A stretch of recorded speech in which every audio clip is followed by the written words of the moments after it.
Өмнөх мэдлэгээ сэргээн санацгаая. Нэхмэл материалын бүтцийг зөв дараалалд оруулан нэрлэж бичээрэй. Нэхмэл материал ямар нэхээсээр нэхэгддэг вэ? Ажиглаарай. Тэгвэл ширхэглэгээс утас үүсч, утаснаас нэхмэл материал үүсч, нэхмэл материалыг энгийн, саарж, сатин нэхээсээр нэхдэг гэдгийг бид өмнөх хичээлээр үзэж танилцсан. Бидний өмсөж байгаа хувцсыг юугаар хийдэг юм бол? Мэдээж даавуугаар хийдэг шүү дээ.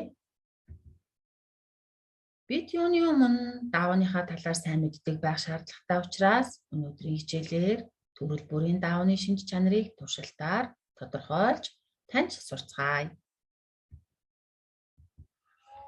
Нэхмэл материалын үндсэн 3 шинж чанар болох механик, физик, технологийн шинж чанаруудтай танилцъя.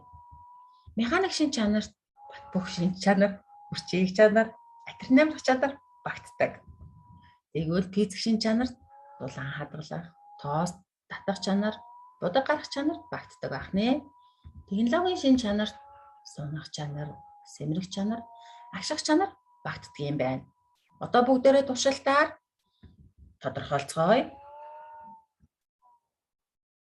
Доорх хүснэгтэнд туршилтынхаа үр дүн тэмдэглээрэй.